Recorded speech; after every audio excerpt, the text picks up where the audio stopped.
this amazing book, the book of Leviticus, help it to reinforce your holiness to us, and help it to reinforce the dynamics and the components and all the marvelous things that you do in salvation to satisfy your holiness. Help it to show ultimately, by what we learn now, what you will do in Christ, what you have done in Christ for us.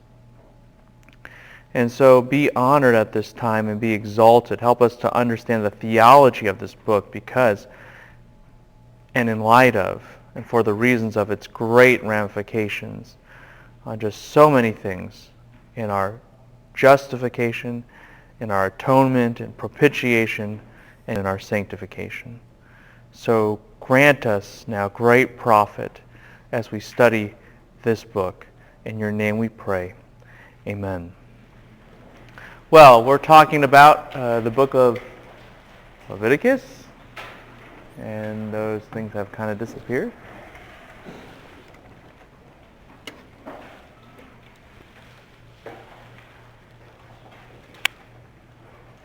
All right, that's interesting. Well, any case, we'll figure it out in a second. But a good time now is to review a little bit. Oh, no.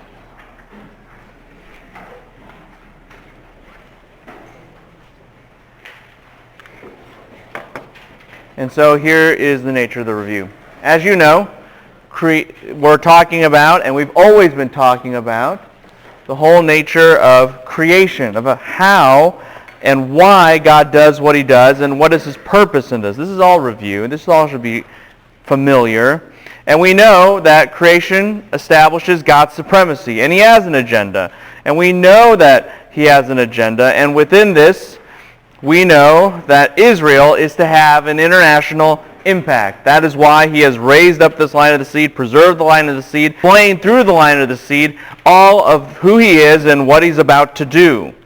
Now, in the book of Exodus, we've seen that launched, and it reaches kind of an important juncture, an important question, which is how, not just how does God accomplish his agenda generally, but how does God accomplish his redemption specifically? How does God accomplish his redemption specifically?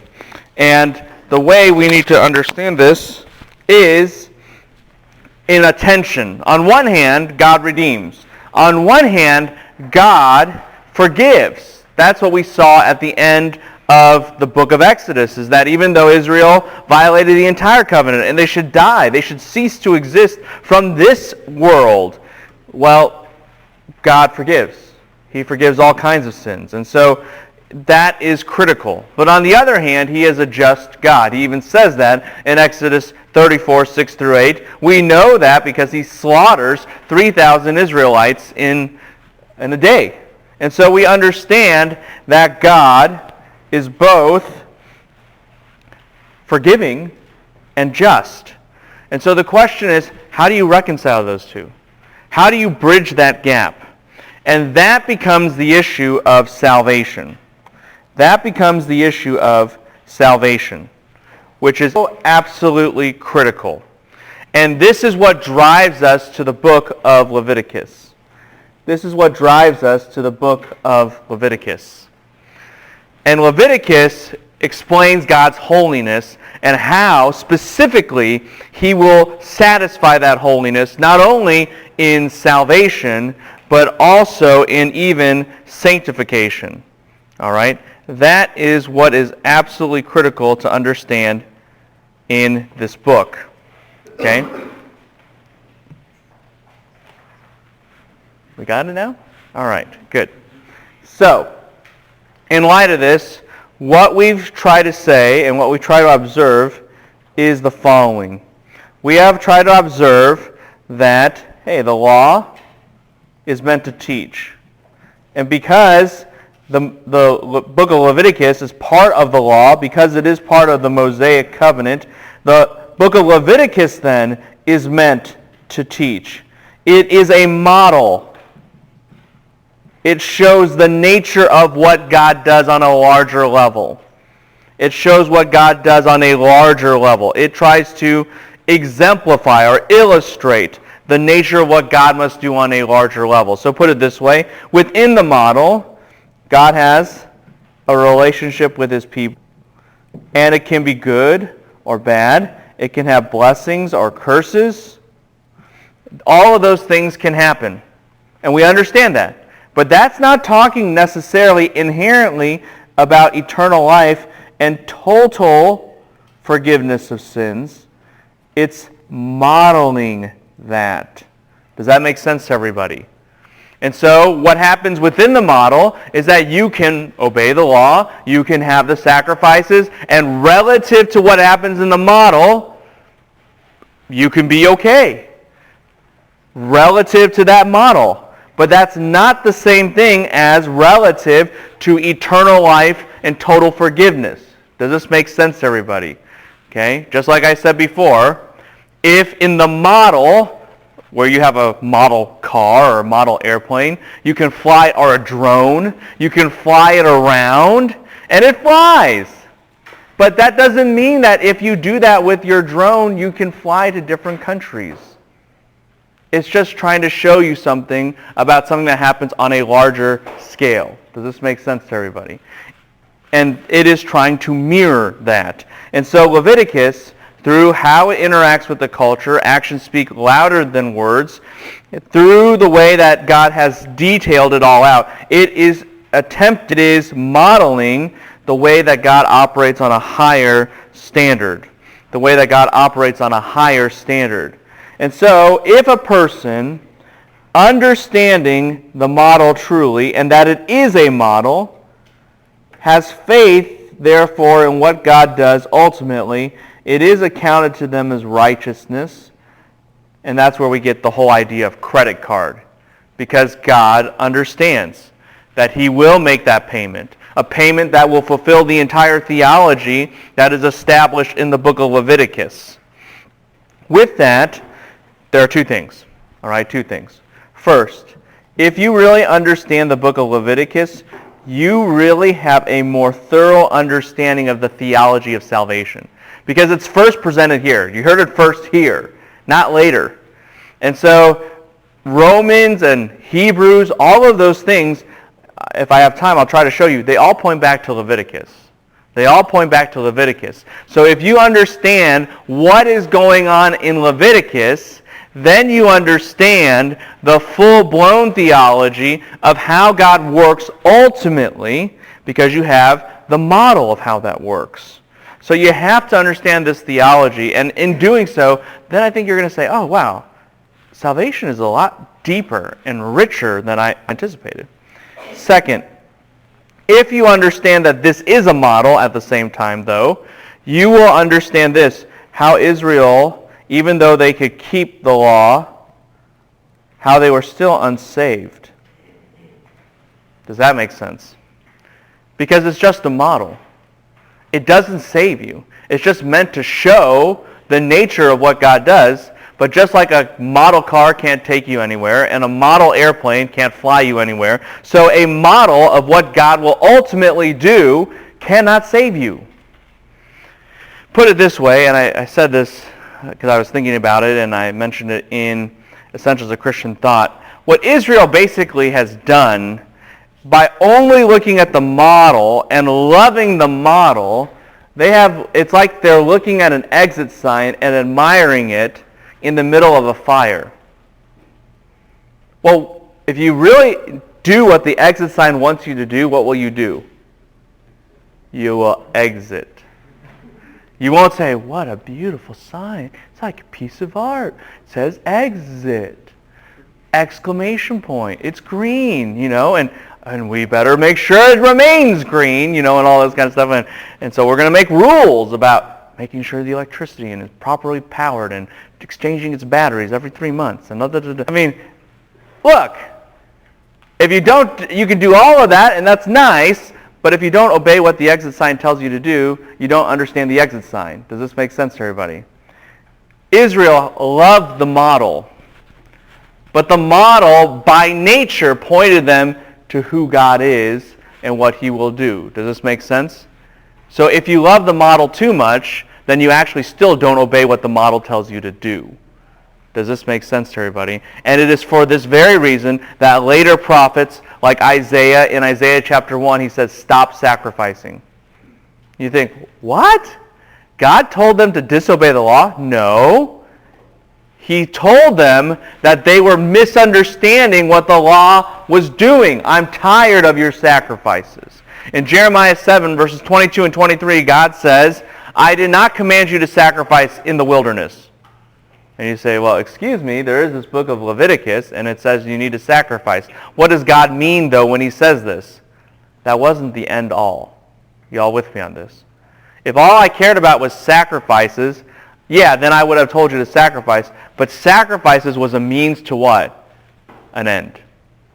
And that was already established from the beginning. It's by nature of being a model.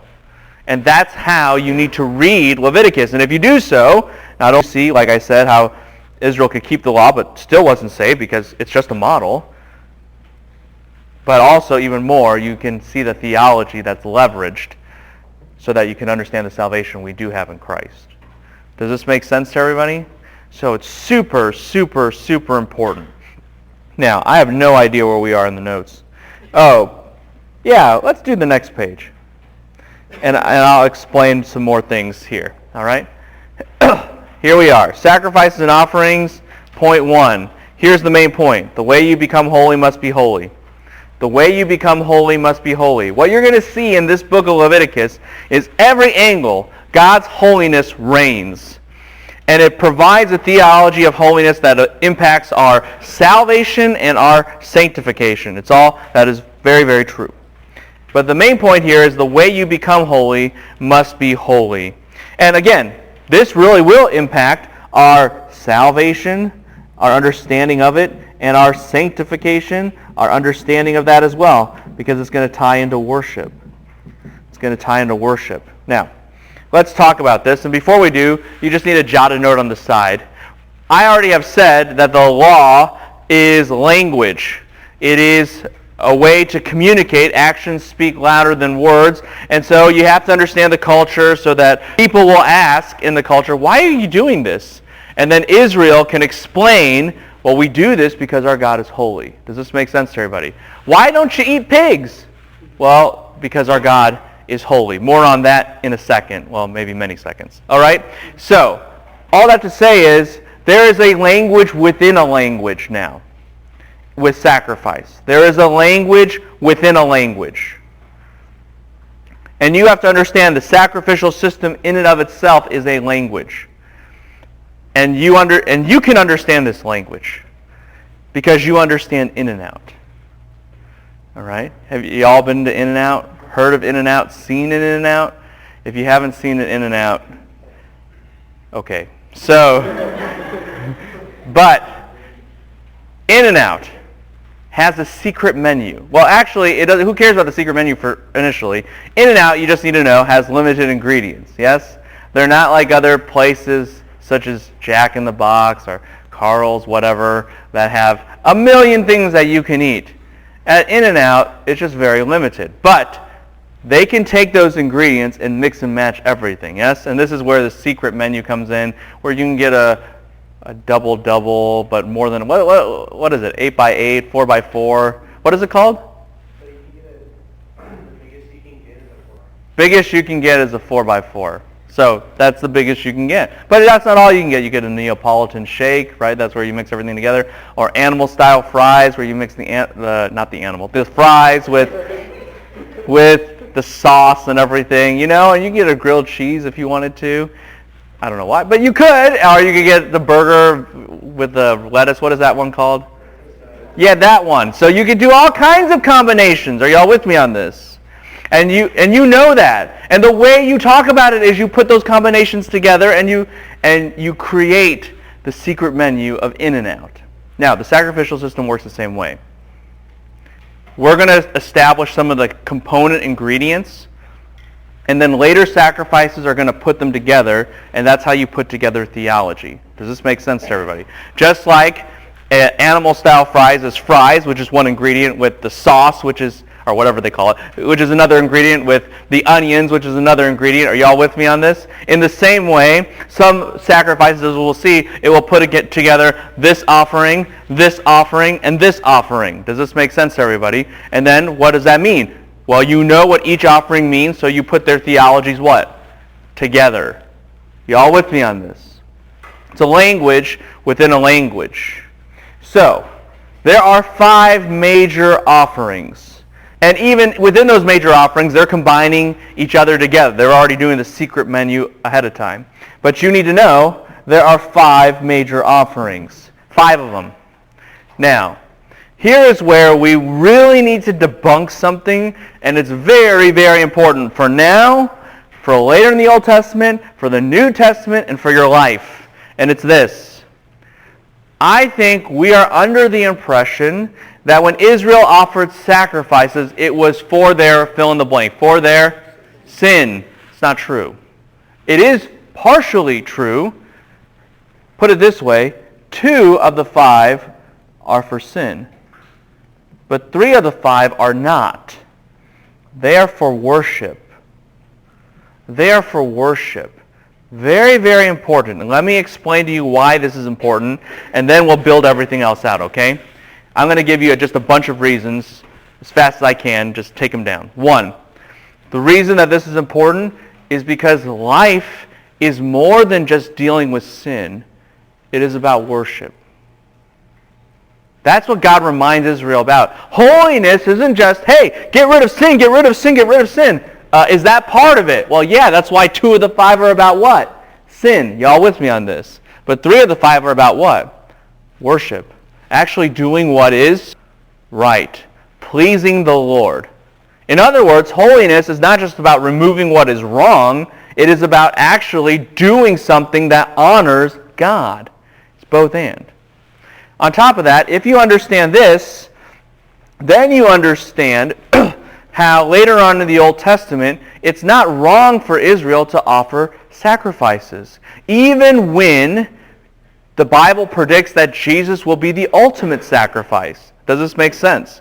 Because if you're offering sacrifices of worship, does that have anything to do with negating the power and efficacy and finality of Jesus' sacrifice for sin? And the answer is no. Y'all with me on this? So, for example, in Ezekiel 40 through 48, you're going to have Israel offering sacrifices after Jesus has already died on the cross. That's okay. You know why? Because all those sacrifices are not about sin. They're about what? Worship. So is it wrong to worship God? No. Does that contradict what Jesus did on the cross? No, it actually flows from it. Yes? And it is for that very reason in the New Testament, Romans 12, I think you're familiar with this. Therefore, because of the mercies of God, offer what? Yourselves as a what? Living sacrifice. No one raises their hand at this moment and is like, so, we're all Catholics now? We believe in just that we're all sacrificed perpetually like Jesus, with Jesus? None of us think that way, right? No. What do we understand there? This is your spiritual act of what? Service. It's worship. It's about worship. And what we need to understand is that the sacrificial system, does it deal with sin? Does it model how you deal with sin? Yes. Does it model much more than that? Yes. And actually, by putting them together, you get a more complete picture of both sanctification and salvation. That's what you have to understand. Everyone with me on this? Y'all with me on this? Language within a language. 3 of the 5 are for worship. 2 of the 5 are for sin. We all good? All right. So let's walk through these as quickly as we can. Whole burnt offering. Whole burnt offering denotes that it's like the name says, the whole offering is burned. Everything is burned. Why? Because just like everything is burned, it denotes total consecration to God. Total consecration to God. In fact, look at chapter 1, verse 4. Notice that it will be offered as, and I think it says in your Bible, atonement for him. Yes? It will be atonement for him. Do you see that? Yes, no, maybe so? The word, go ahead. total dedication or total consecration to God. That's what a whole burnt offering does. You need to know that. It's super important. The word atonement here actually has the notion of consecration. Kind of like how you consecrate a priest. It's the same term. Okay? And so that's very, very important. It's not necessarily here for sin. It is actually here to show you are 100% set apart for God. Consecrated unto Him. So whole burnt offering, total dedication. We got that? Here's the second one. Grain offering. Grain offering. What we have here is, it is an offering of thanksgiving.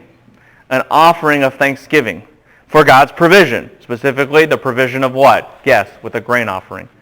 Grain, all right? Not rocket science here. And there was a portion for priests to eat. And there was a portion that was to be burned. That's called the memorial portion. Because here's the logic.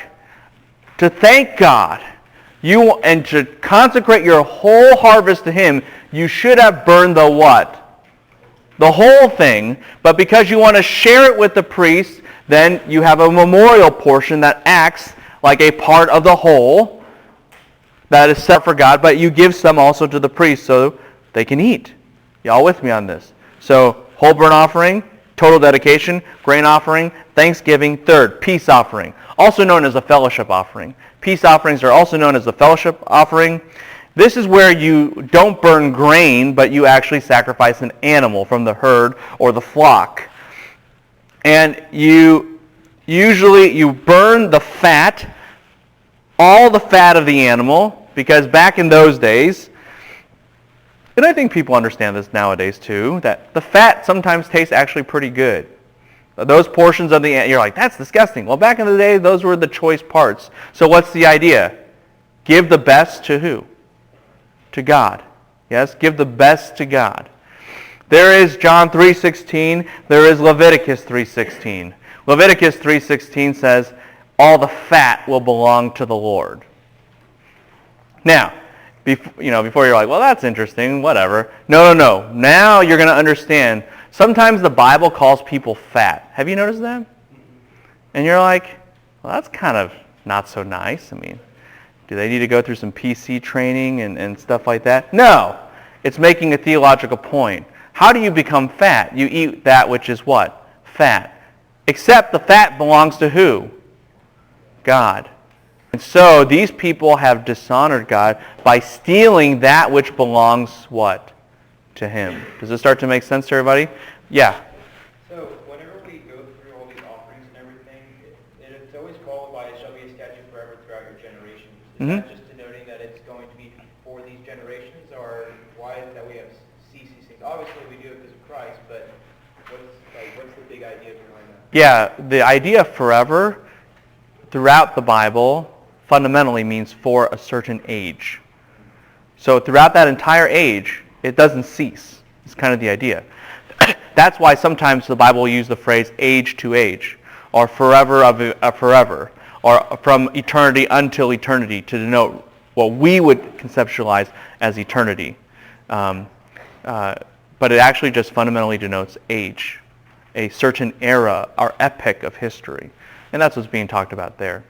And so that's where, so that explains two birds with one stone. That explains one, what that terminology means, and why the Bible then uses words like age to age, or olam le'olam. So like forever to forever, or whatever. It's not exaggeration. It's to accentuate that this is forever. That this one is really forever. Does that make sense? And so now we can understand multiple passages. All right.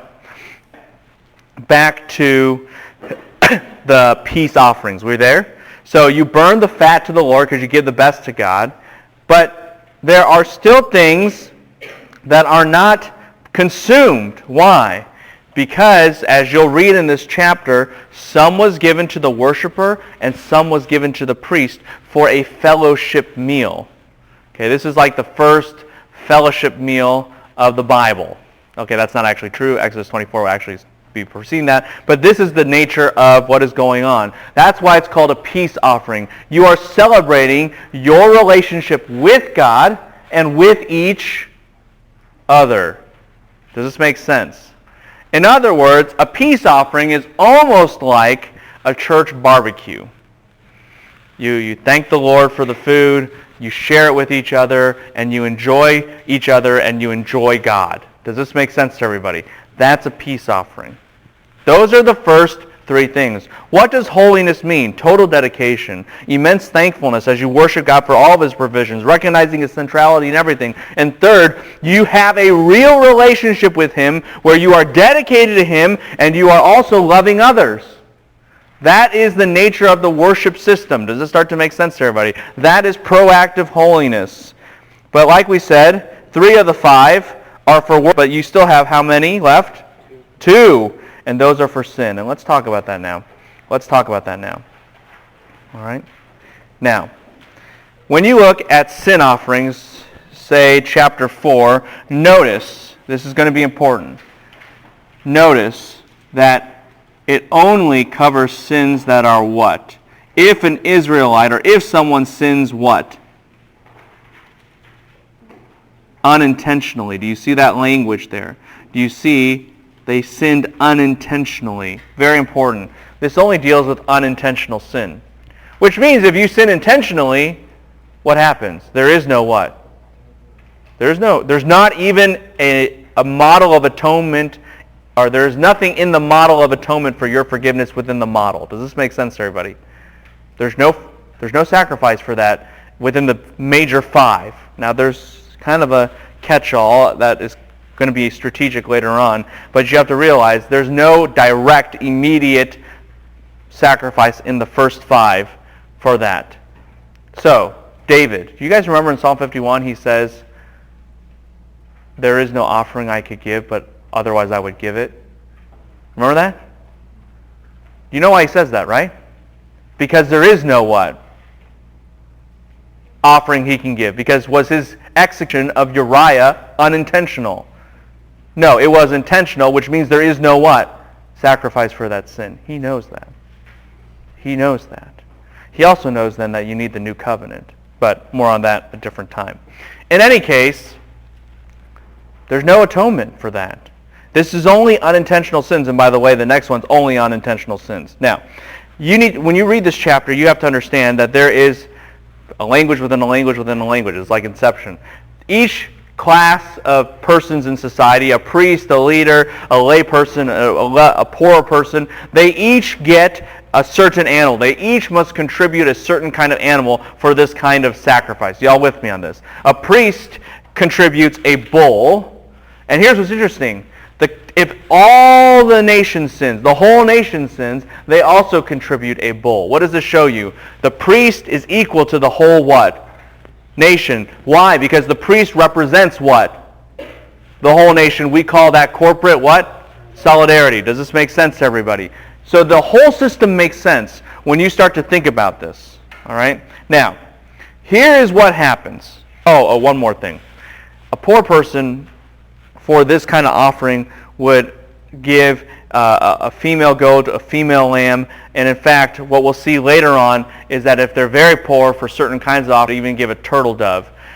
Jesus' parents, when they brought him to the temple, gave the poorest offering, which shows you that they're actually what? Poor. Jesus was born in a very poor family. He was born not in a wealthy family. Okay? So it's all this Old Testament background stuff that really helps you to understand the new better. But here's a major one. We need to understand how the sin offering works. So you have this animal, depending on your role in Israel, and you would have this animal lay into the animal with their hands, showing that your sin is linked with this animal. The animal is slaughtered, its blood is poured out. Why? Because you should die for that sin, but instead what? The animal dies bearing punishment as well as sacrificing its life in your place. That's penal substitutionary atonement. Y'all with me on this? That is penal substitutionary atonement depicted. That's what has to happen. It is both God's wrath being taken out as well as the satisfaction of justice. It is both and the only way that happens is if life is taken. life for a life. Life for a life. And the blood, as we'll later learn, is the life of that animal. And that blood is so important because of its symbolic and effective, or not effective, that's not the right term. Well, it is the right term, but it's going to miscommunicate. Because of its symbolic and functional value. Because of its symbolic and functional value. It stands for the life, and therefore, because of how it functions in God's justice system, it must be set apart. Y'all with me on this? But that's not all that goes on. That's not all that goes on. If you keep scanning the text of Leviticus 4, do you see that there is an offering, that this offering is poured out, the blood is poured out by the altar of the burnt offering? Do you see that? And in fact, part of the animal's burned. Do you see that in the text? And do you also see that this is also going to be offered up like the peace offerings? Y'all with me on this? Yes? Do you see it in your text? Now, here's why that is important. That both peace offerings, both within the sin offering, both peace offerings and the burnt offering is going to take place. Here's why that's important. Well, you tell me why that's important. So, what does a burnt offering do? You burn it all so that you show your what?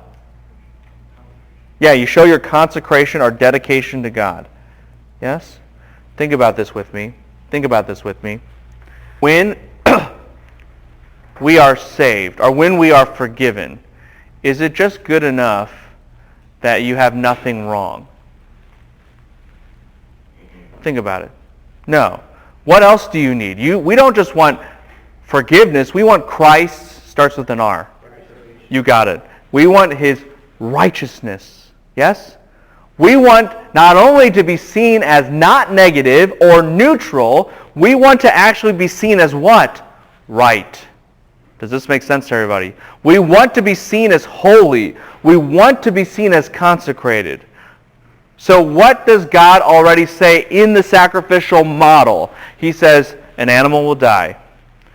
That shows that God demands death. He demands someone to take the punishment. It is going to be gruesome. And blood will be shed because life has to cover life. And on top of that, though, that deals with sin, but it's not good enough just to deal with your sin. You actually need something what? Righteous. So we're going to burn the whole thing, showing that now you are completely back to being dedicated to who?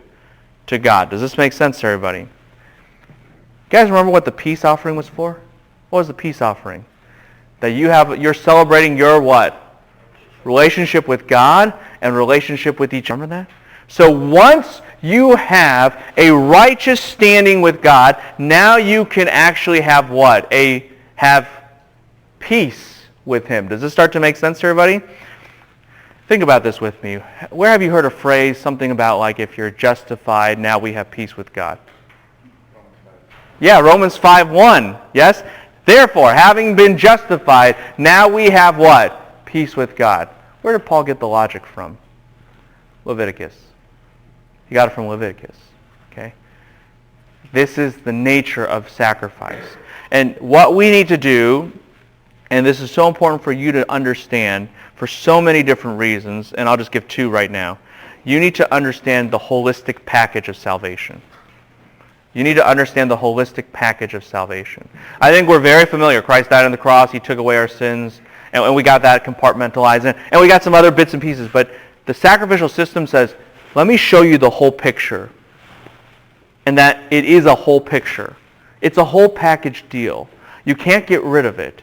And it's all yours. And on one hand, here's the first thing you need to understand from the sin offering of Leviticus 4. You realize how much Jesus gave for us? Yeah? You think, well, He just took care of my sin. He didn't just do that. He gave what? Your righteousness too. So that you're totally dedicated unto the Lord. So that when God sees you, He doesn't just see somebody who shouldn't be judged. He sees somebody who should be loved. That's what He sees. And then that's why you have what with God? Peace. Peace with God. He bought you all that. That's what He did. It's not just some small thing, even though forgiveness of sins is already massive. It's so much more on top of that. If you don't understand the theology of Leviticus 4, you miss that complete picture and you diminish the work of Christ. Does this make sense to everybody? Second, along that line then, you need to understand salvation's a package deal. And there are times when you wondered, did Jesus really cover my sin? And the Levitical system is going to answer that because it says, let me tell you the theology here. The model says sin is definitively dealt with. And sometimes you're wondering, but am I good enough? I'm such a failure. When God sees me, he must just be disappointed. And that's where you have to remember the burnt offering component, yes? Because what does that show you? You're not just not unrighteous, you are actually what? Righteous. Right? And then sometimes you think, well, maybe I'm on very rocky terms with God because of things that I've done. And yes, repentance is involved, and we all get that about the relational and not positional aspect, but the practical relational aspect. But that's all grounded upon the fact that you have what? Peace. You need to understand. Leviticus establishes a theology of holiness, a theology of the nature of salvation. And this is so basic. This is fundamental. The whole Bible is going to build on this. So you got to have that in your mind. And that will guard your life, your heart, and your worship to God. Does this make sense to everybody? Super, super important. See? Leviticus is profound. Hold on one second. I was talking with a buddy of mine, actually Professor Beals. Not Bealey. Some of you guys confuse Bealey and Beals. Don't do that. They get mad. So but Professor Beals, and he said, Abner, my favorite Old Testament book is Leviticus. Now you can understand why. Yeah? This is encouraging.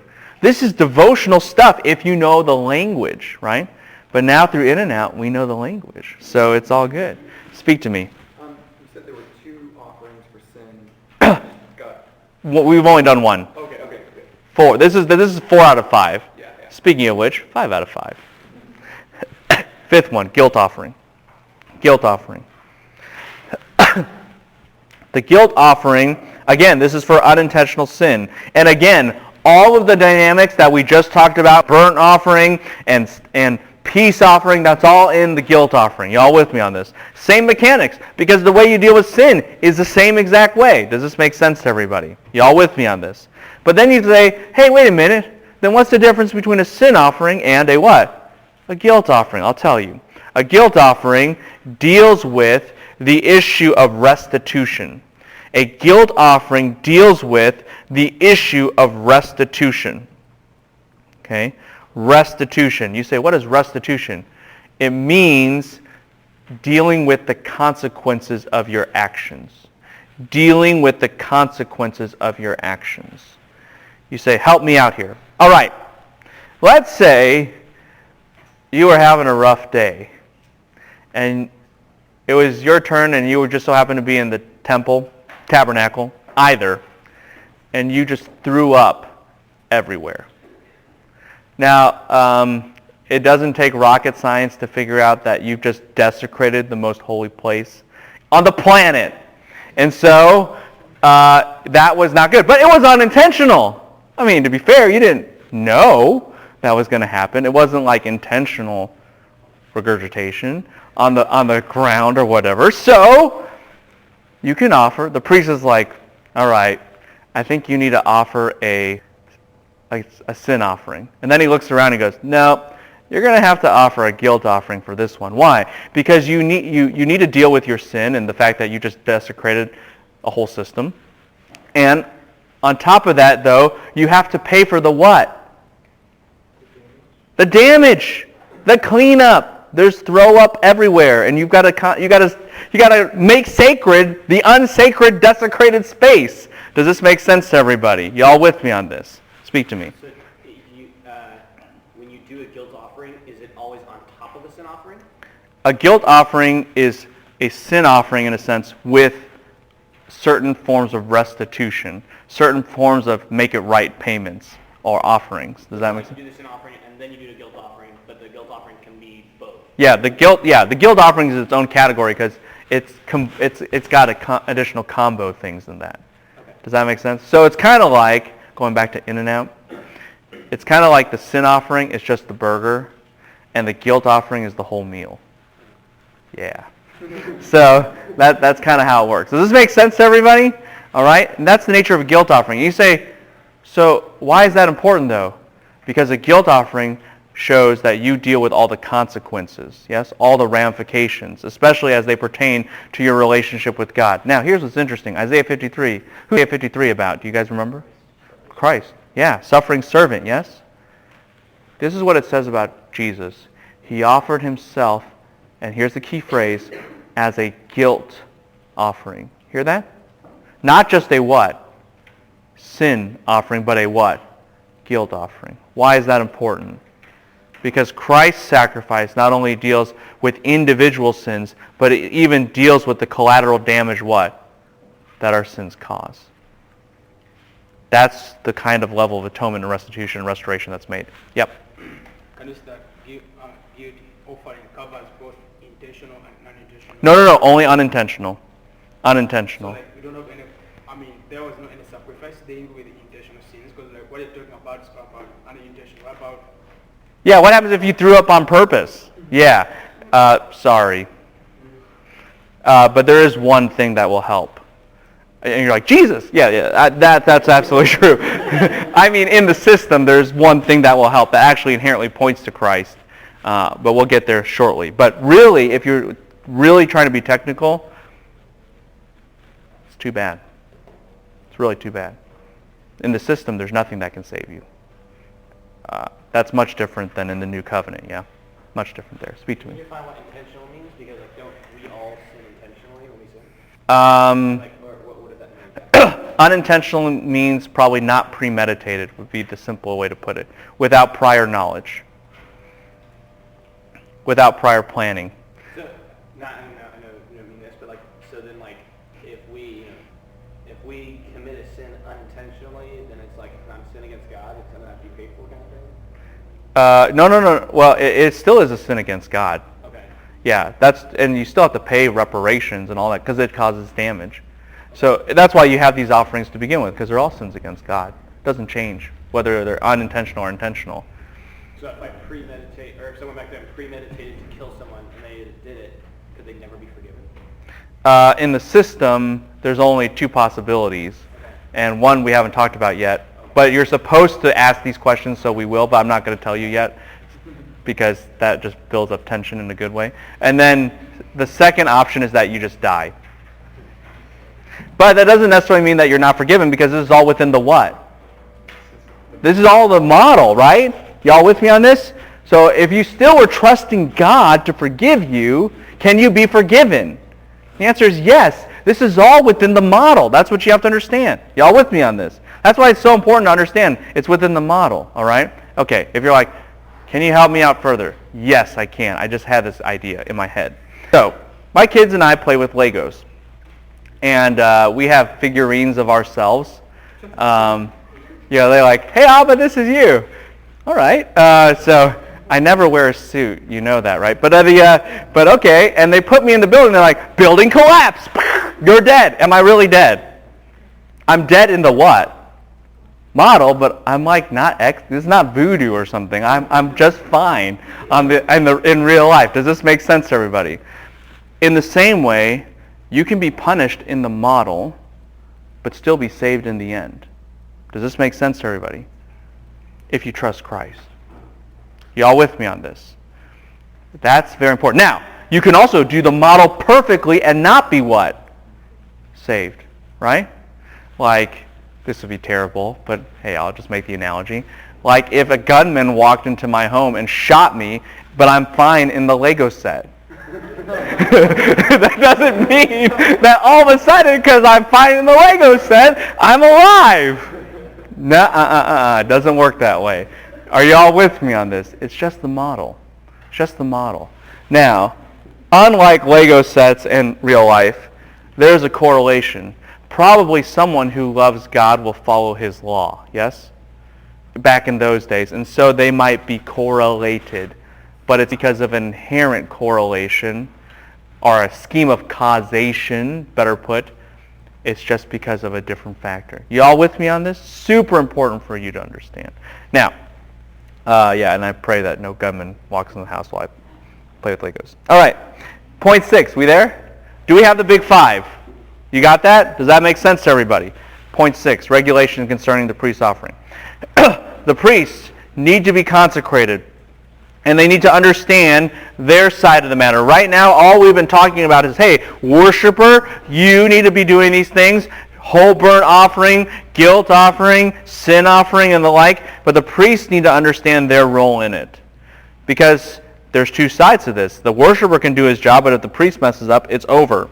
And so the priest needs to understand how to uphold worship, and it just shows how holy the whole process needs to be. That's key. You don't get to decide how the process works. You don't get a say in any part of the process. God does. That's very important about worship. One thing I think we have lost is our sense of holiness, because we're Americans and we like a choice. So worship is God gets a vote and you get a vote and your pastor gets a vote and you kind of outvote God. That's not how it works. Okay? Now, granted, that doesn't mean that there's only one style, but the Bible has definitive say. Does that make sense? We don't get to say, well, even though the Bible says we should act like this way to God, but we're not. You don't get that option. There's no option like that. God, His holiness, dictates the way you become holy, both in your sanctification and in your salvation. Does this make sense to everybody? Now, point 7. Point 7. Having established, hey, the whole process of worship, both relative to sin and forgiveness of sin, and also relative to worshiping God in a positive fashion, it is 100% dictated by God. Now you need to ordain the priests. Now you need to ordain the priests. There's a whole model for consecration that's given out here. I wish we had more time to go through that model and that explanation, but basically the priests will offer every single sacrifice. I kind of joke that it's kind of their trial run, because if they make a mistake now, then it's good that they don't become priests, because if they're going to mess something up, and it's going to be bad news. So, but here's what's interesting. In the end times, it says this, that Israel will offer all these sacrifices in one day. So what does that mean? If these 5 sacrifices, when you put them in combo, all 5, put them in combo, that means you're ordaining a priest. That means all of Israel will be what? Ordained as a what? Priest one day. But that makes sense to us, because what is Israel called in Exodus 19? A kingdom of what? Priests. Does this start to make sense to everybody? This theology is critical for things later on. Finally, Israel will be consecrated to live up to what God asked them to do. Now, here is where things get very, very important, and how Moses really concludes a major section of this book. Leviticus 10, 1 through 3. Such an important passage within point number 7. Leviticus 10, 1 through 3. Someone read it out loud quickly, please.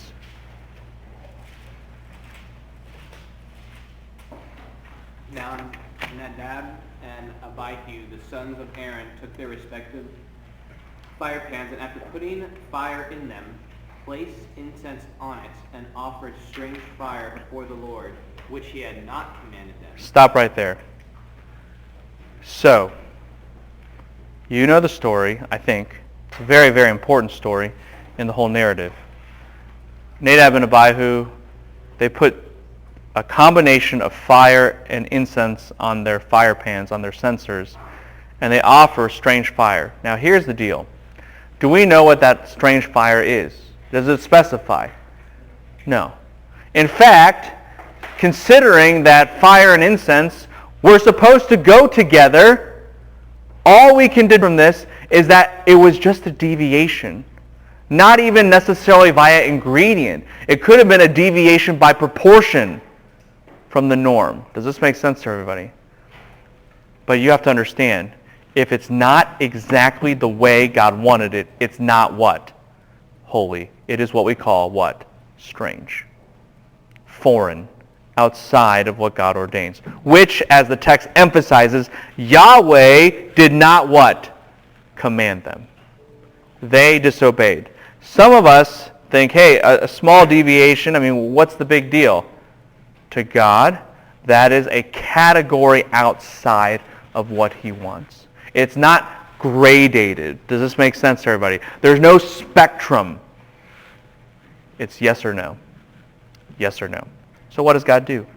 Someone read verse 2. And fire came out of the presence of the Lord. Stop. Why? You say, well, why not? I mean, they did something wrong. They should die. Yeah, there's millions of ways God can kill people. Yeah? Ground, open up, swallow them. Why didn't that happen? And it's going to happen later on to Israel, yeah? Send in some killer coyotes and take them out, yeah? Tornado them, whatever. Turn them into blood. We did that in Egypt, And some locusts, or whatever. Why fire from the presence of the Lord? Think. We're moving in the right direction. Yeah. Closer. I think they became the sacrifice. Yeah, they became the sacrifice. Why? Because they're trying to offer what on their censer? What were they trying to offer? Go ahead. Someone say it. I heard it. It's not fire and incense, right? They were trying to offer that to please God, but instead it was an abomination, so they became what? They became the fire and incense. If you don't offer the right sacrifice, you become what? The sacrifice. God will have his way one way or another. Does that make sense to everybody? And this is going to be actually a motif of judgment throughout the entire Old Testament and the New Testament. And we understand this paradigm. Either Jesus bears your sin or what? Or you do forever. Does this make sense to everybody? You either offer the right sacrifice or you become what? The sacrifice. And you have no options but to offer the right sacrifice, because the way you become holy must be what? Holy. Now does this start to make sense to everybody? So keep reading, please.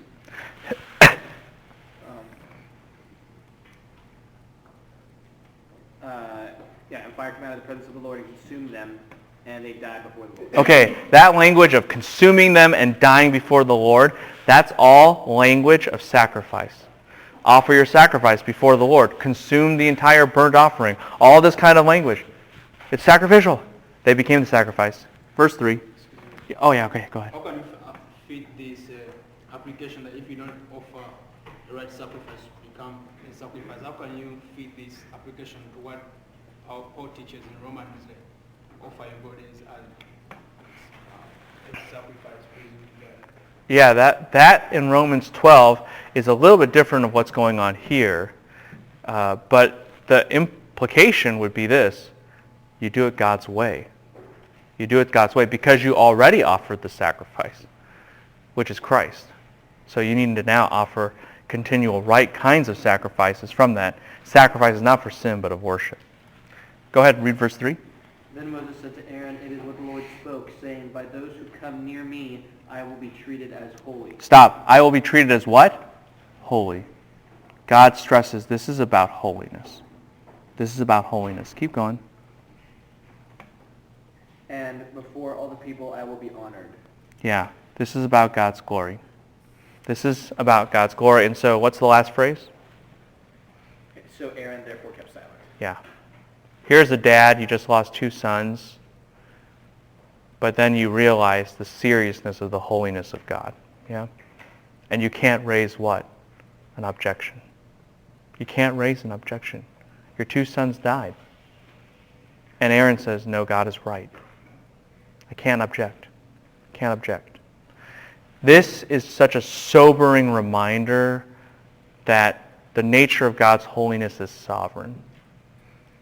We don't get a choice. We don't get options. When you try to assert that, you've broken out of the categories that God has intended, and therefore you are unholy, and you should become the sacrifice. You will die for your own sin, and God is right for doing so, and everyone recognizes it. Everyone recognizes it. By the way, sometimes people wonder, why can't I just get to God on my own terms? Or why can't God let everybody in? And it's simple. The way you become holy must be what? Holy. You don't get a say. You don't get a say. There's only one way that satisfies his holy justice. And so this passage, and if you really understand holiness well, you understand why there can only be one way and why God is right for doing so. Does this make sense to everybody? All right. Well, let's keep moving. Next page. Next page. Ceremonial cleanliness. Ceremonial cleanliness. Here is the main point.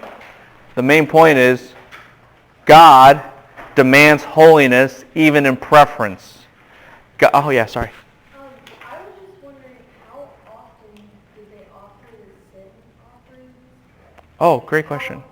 Because, everybody sins every day, so is it like, you lie to your mom, like, oh, we gotta go kill it? Like, Yeah. how did that work? Yeah, the question is, everyone hear the question? The frequency of offering sin offerings. We will see that sin offerings were offered frequently based on the worshiper. It wasn't necessarily for every single individual infraction. Often it was daily. But yeah, if you had to do it for every time you messed up, with like kids, you'd be bankrupt. So but yeah, usually it was daily. Often it was daily. Yeah, great question.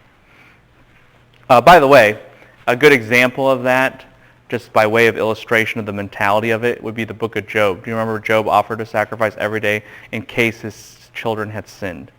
And so he was kind of offering preemptive sacrifices, like assumptive, I think. He knew that they were probably bad. So that's what he was doing there. So that's kind of the mentality illustrated. Now, main point, God demands holiness in all areas of life, even preferences. And this gets into the whole issue of what we call ceremonial cleanliness versus ceremonial uncleanliness, or the language of clean and what? Unclean. Notice that's the language. Very important to realize. That's the language. The language is clean versus unclean. Not the language of right versus what? Wrong. Or abomination versus righteousness. The language is what? Clean versus unclean. Very important language. You say, why? Because this is language of relationship. This is language of proximity. Just write this down, maybe under the main point or something. And it's language, therefore, of preference. Let me illustrate. So let's say you had a significant other. And that significant other, you really appreciate them and you want to go out on a date. But this significant other decided to not shower or bathe or do anything for a year. They are unclean. And would you want to give them a big hug? No. Now, are they inherently in sin? Now you could say, well, yeah, Romans 13, government, I think, regulates some kind of cleanliness, sure. And you could say, are they really loving their neighbor? They're certainly not loving me. Yeah, but in and of itself, the action is what? It's okay not to take a shower. In past societies, people didn't always shower every day. Yes? Are you all familiar with that? Yeah? And they're not like in gross iniquity, even though they might be gross to you or something like that. So, what ceremonial cleanliness and uncleanliness is dealing with is this issue is not inherently right or wrong. But this issue deals with how close you will get to God. It's, do you honor God not only in what is right and wrong, but what could be done versus what you might not prefer to be done? Do you see the difference between the two? Let me put a different example. And this actually will connect into exactly what we'll be talking about. Let's say you have a significant other and they like a specific kind of food. A specific kind of food that you don't like. So what do? You say, I will what? Sacrifice my preference so that I can be close to this person and we'll go to that restaurant together. Yes? Are those preferences about food a matter of sin? No, but you do something and you honor that person in the preferences because you love that person and you respect that person. Does this make sense to everybody? Now, translate that on to the first category, which is what? Exposition point 1. What is it about? Leviticus 11? Food. Now does this start to make sense? God says, I have a standard about food. And there's actually a reason for this standard. It's not just preference because I like the taste of one versus the other like human beings would do. There is a theological purpose, and just write this down. The theological purpose of food, of why God selects certain food versus others, is because of their association with death or grossness, for lack of a better way of putting it. That the society viewed these animals as despicable creatures, or society viewed them as associated with death, but ate them anyway. Does this make sense to everybody? And so God makes regulations to target certain animals. Now look, did God create all the animals? So they're all fine, right? This isn't about right and wrong. This is about communicating a theological message. This is about communicating a theological message. Israel, by their diet, will showcase that our God is not a God of convenience, our God is not a God of death, and our God is not disgusting. Does this make sense to everybody? So, when they don't eat pork, and everyone asks them what?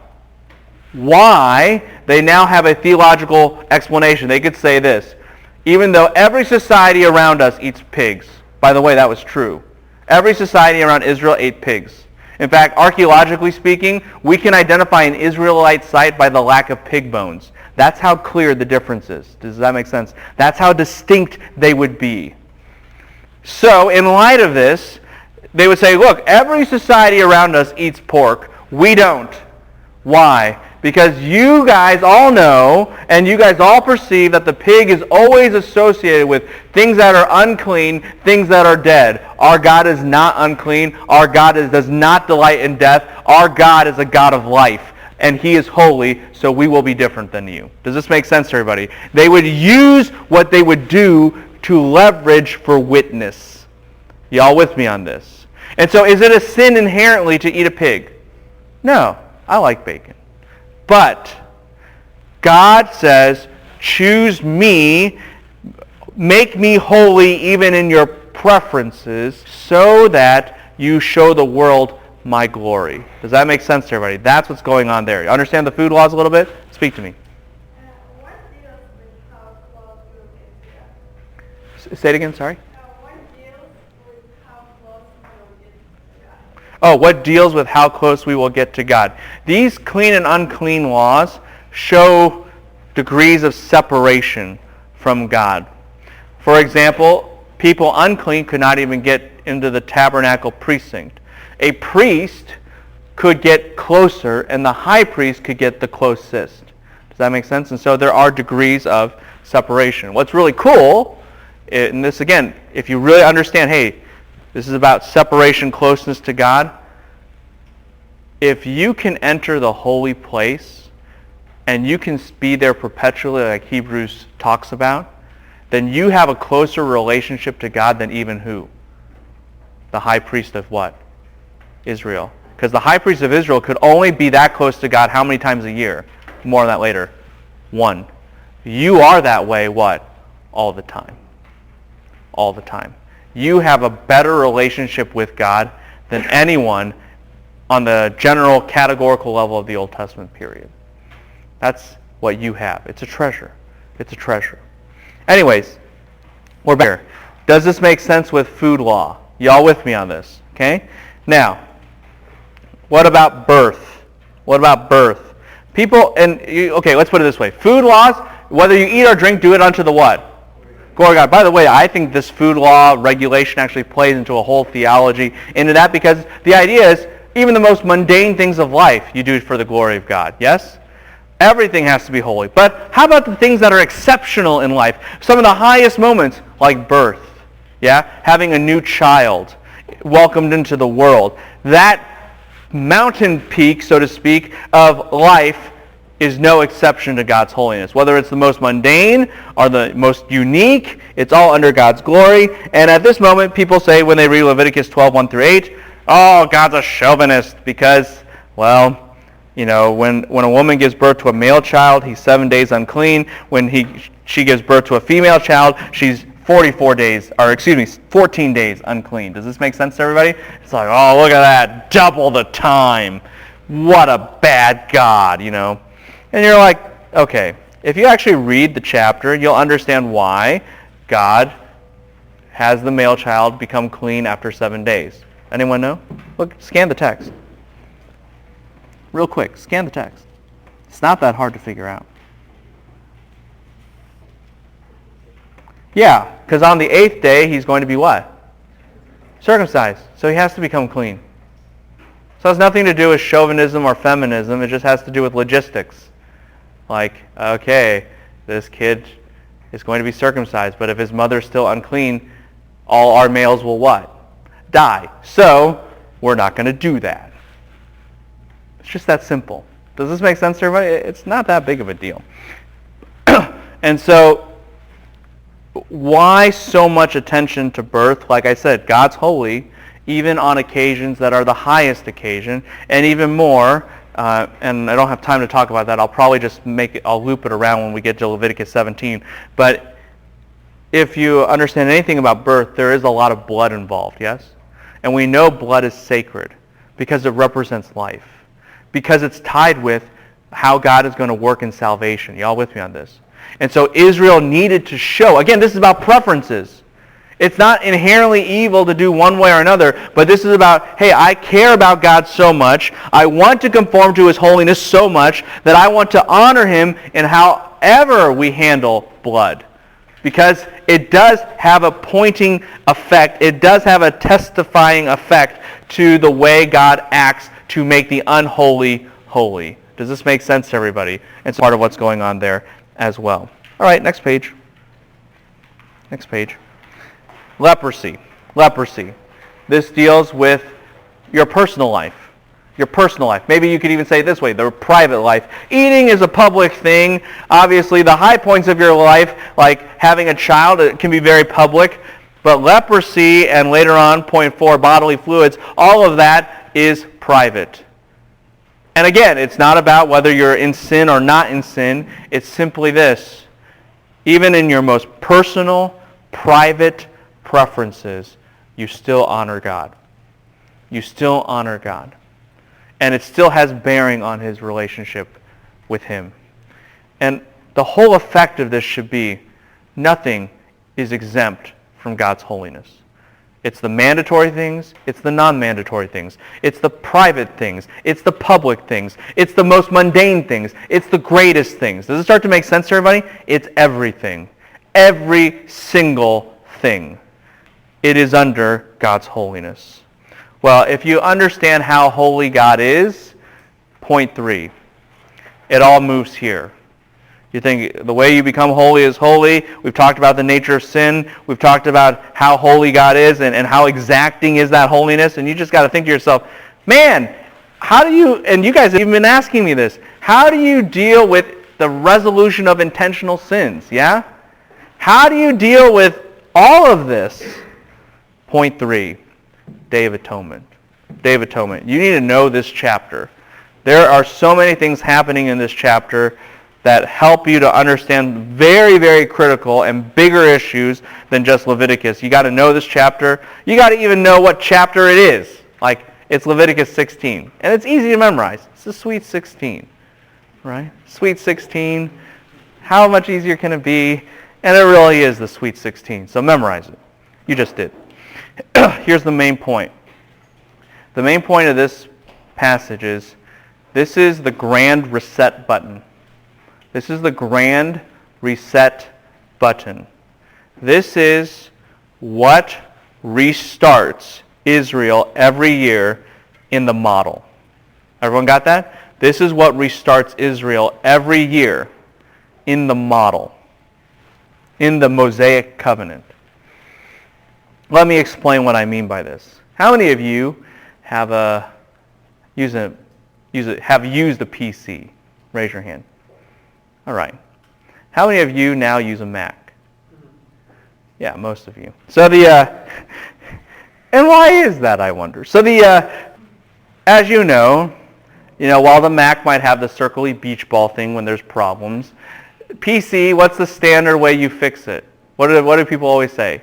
Just restart the computer, right? Just restart the computer. That's all you have to do. All right. That's what the Day of Atonement does. It restarts everything. And you need a big restart. not just because of you and your sinfulness and the fact that you commit what kinds of sins? Not just unintentional, but what? Intentional, and we got a way to deal with that. Are y'all with me on this? But it's restarting an entire what? System. Back to my vomit throughout the temple, tabernacle, whatever. What happens though? Think about this with me. It's the middle of the night. You know, and the Mission Impossible music is kind of playing. And there's a lizard, an unclean animal. Dun, dun, dun, dun, dun. And he just sneaks into the tabernacle. And he just goes to town. I mean, he just crawls all over the place. The whole tabernacle is what? Unclean. And do you even know that?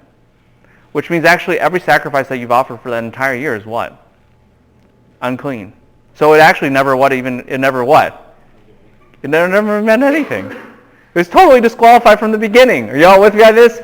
This is why you need a reset button. Because that stuff happens all the time. Especially when you're in the wilderness. Do you really think that they post lizard duty? You know, like, guard the tabernacle from all critters, you know, foreign and domestic, you know, like, and they, and the priests are just walking around, you know, like, stop, animal, you know, they're not doing that. So they need a way to reset the whole system. Y'all with me on this? Stuff like that happened all the time. I was only once a year. To point to something bigger. Yeah. And it's part of a whole calendar. That's what you have to understand. That's what we'll understand in Deuteronomy, is that there was a calendar cycle that actually intentionally showed that God controls time and he has a purpose for time. And that's what you have to understand. There was a calendar cycle that showed that God controlled time and he had a purpose for time. A purpose that goes back to what you did every week, which is a Sabbath. Rest. So once you understand that, you know, there's we'll actually talk about that in 7 chapters from now, maybe. So, well, yeah, we better. So, but you'll see that whole thing fleshed out, and we'll get there when we get there soon enough. But that's why. To put it on a calendar cycle. To link it with some other things. All right? Yeah, go ahead. During this appointment, like, there's giving offerings like goats, but in verse 8, it says the Aaron shall cast lots over the 2 goats, and one lot for the Lord and the other lot for Azazel. Yeah. We'll talk about that. Yeah, so don't worry about it. Here we go. So, what translation are you using, by the way? That's interesting.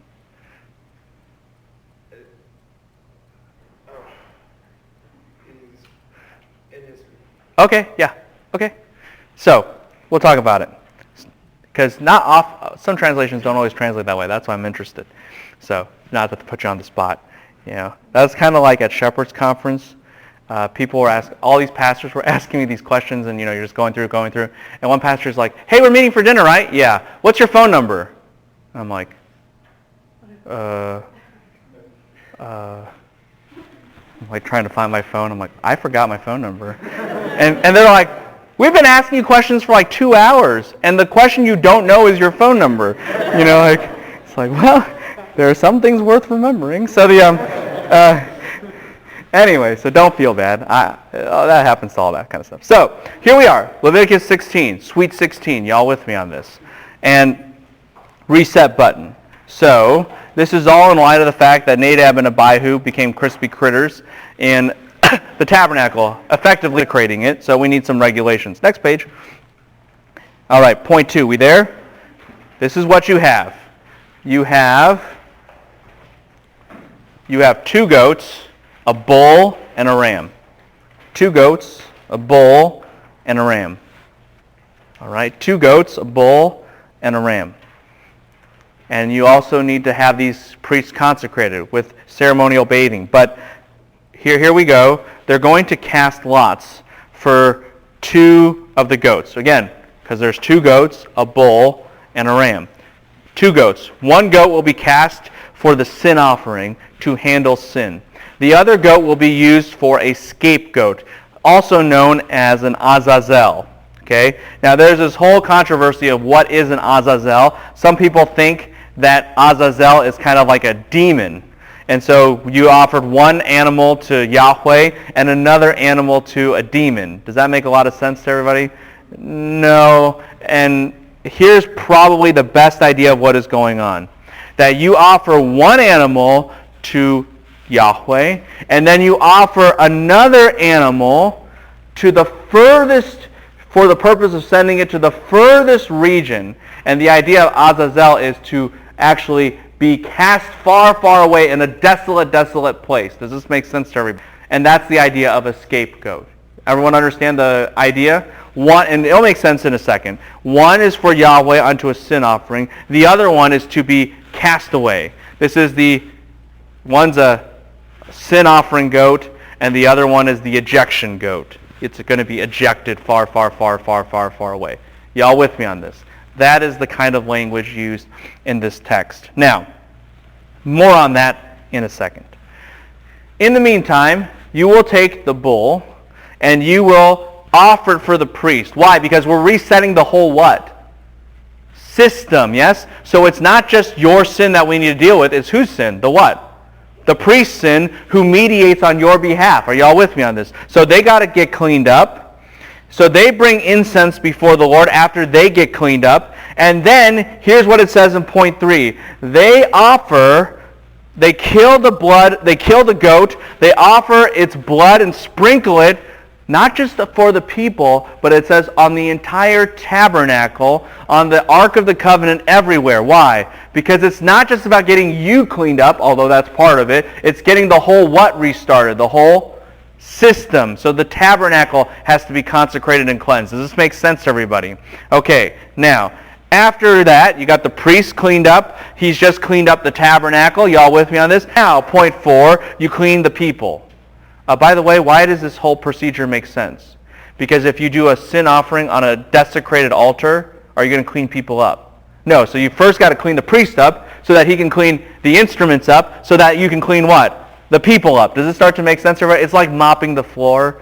You don't mop where you're about to walk because then it's counterproductive because your feet are going to track in mud everywhere. So this is the idea. Y'all with me on this? Okay, so the people now have to be cleaned up. You kill that goat, you offer it for the sins of the people, and so therefore everything now is cleaned up. Priests cleaned up, place cleaned up, people cleaned up. Y'all with me on this? Everything now can restart, but now you got to show the permanence of removal. So, whoa, that was P's. Priest, place, people, permanence. Another P. That's the scapegoat, point 5. Here's what happens. The priest confesses all the sins of Israel, so to speak, both unintentional and what? Intentional. On this animal. And the goat is led to the most distant part of the wilderness. Why? To show that Israel's sin is permanently disassociated from who? Israel. Put it like this, as far as the east is from what? The west. So our sins are now separated by the forgiveness that God has for us. Are y'all with me on this? For this very reason, sometimes priests would go one step further and throw the goat off a cliff. Well, if you think about it, just be reasonable here. The goat, the priest just waxes eloquent. The sins are gone. It is to the remote places, and they will never come back. It's back.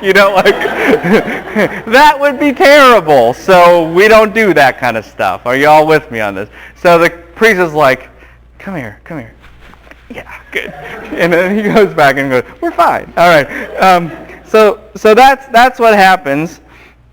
And now, after that, because people have done some ritual slaughter, they have done some sacrifice, they wash, and now they take the ram, point 6, they take the ram, and they offer it as a burnt offering. You tell me why that's important. What does a burnt offering show? Total consecration. God has said, you've cleaned up everything, so now you're not unrighteous. Now we're going to make you what? Righteous. Does this make sense to everybody?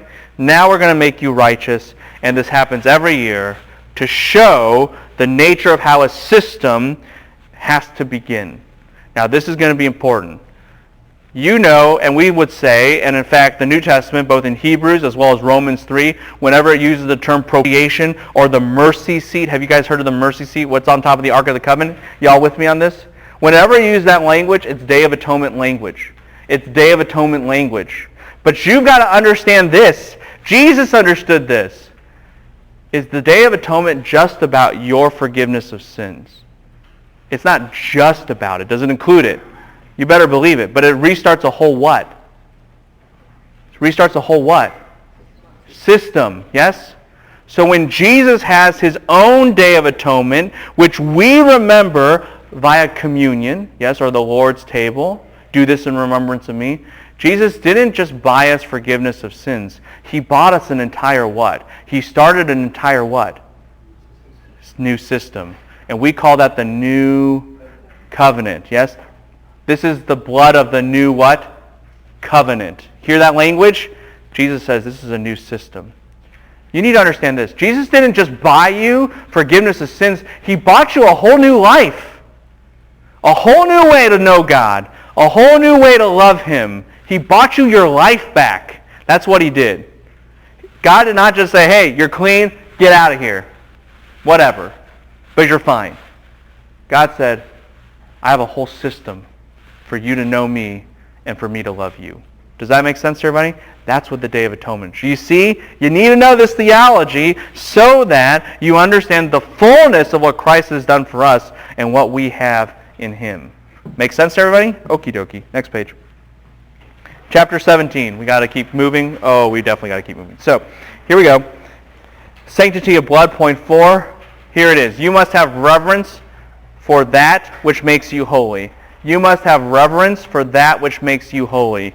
This is about regulations about blood. Do you guys remember me talking about how different instances, whether that be a woman's cycle or the birth of a child, they all deal with the shedding or the emission of blood. Are y'all with me on this? And I said that's important because as Leviticus 17 says, and this is very important, Leviticus 17:6 says, the life is in the blood.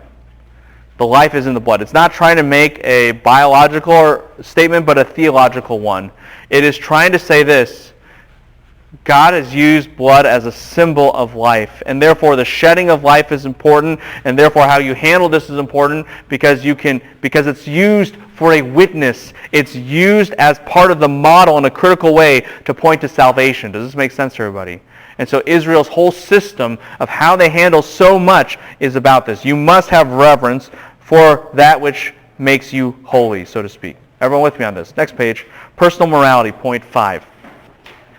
Your personal life. Here's the main point. Your personal life must be holy. Your personal life must be holy. Point 1, concerning sexual immorality. A major problem in those days, not just now but back then, was sexual ethics. Sexual ethics. And so Israel would live different than the rest of the world. Israel, by their sexual ethic, would live different than the rest of the world, and it would point back to creation. It would point back to creation. Let me just give you some quick examples of this. In Leviticus 18, it says this: incest is wrong because, listen to this language here, the remnant of flesh shall not join with the remnant of flesh. In other words, one flesh should not become one with one what? Flesh. Rather, the model is what? Two become what? One flesh. Now do you start to see the whole point? Remember, what is Israel pointing back to?